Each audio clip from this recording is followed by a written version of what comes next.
Hello, right now it's 5:22 p.m. or 26th June 2026 and what happened yesterday? कल मुझे आकाश से एक स्टूडेंट का मैसेज आता है।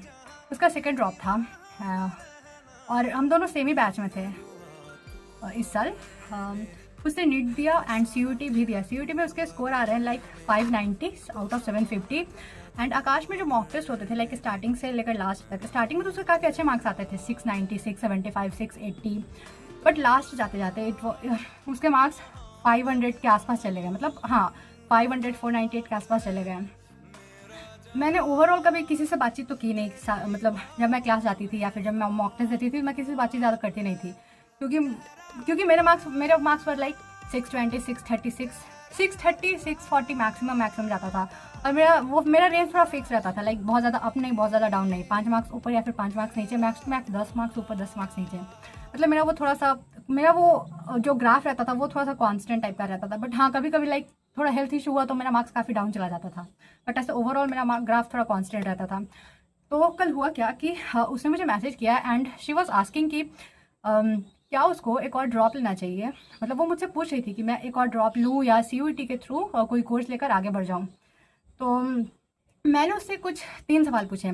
सबसे पहले था कि क्या तुमने तुम्हारा 100% दिया है, मतलब क्या तुमको लगता है कि तुमसे जो हो सकता था ये पिछले 1 सालों में या 2 सालों में तुमने हर एक चीज़ कर ली, मतलब तुम जितना जो तुम्हारा बेस्ट है तुमने दिया है। तो उस पर उसने क्या कहा, उसने कहा कि बायोलॉजी में उसने क्लास नोट्स एंड जो मॉड्यूल में क्वेश्चंस होते थे और उसने बस उनको रिवाइज करती थी।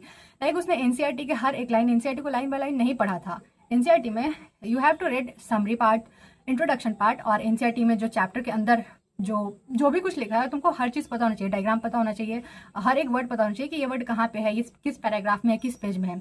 तो उसने सबसे पहले ये चीज़ मुझसे कहा।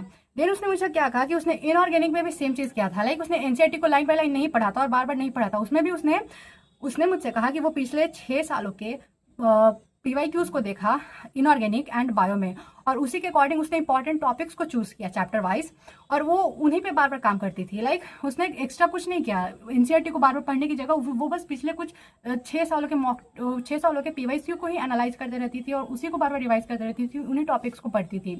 और उसने मुझसे क्या कहा कि जो मॉक टेस्ट में जो क्वेश्चन आते थे वो बस उनको रिवाइज करती थी। लाइक उनको NCERT में पढ़ लेती थी और वो हो जाता था उसका, उससे ज़्यादा वो नहीं करती थी।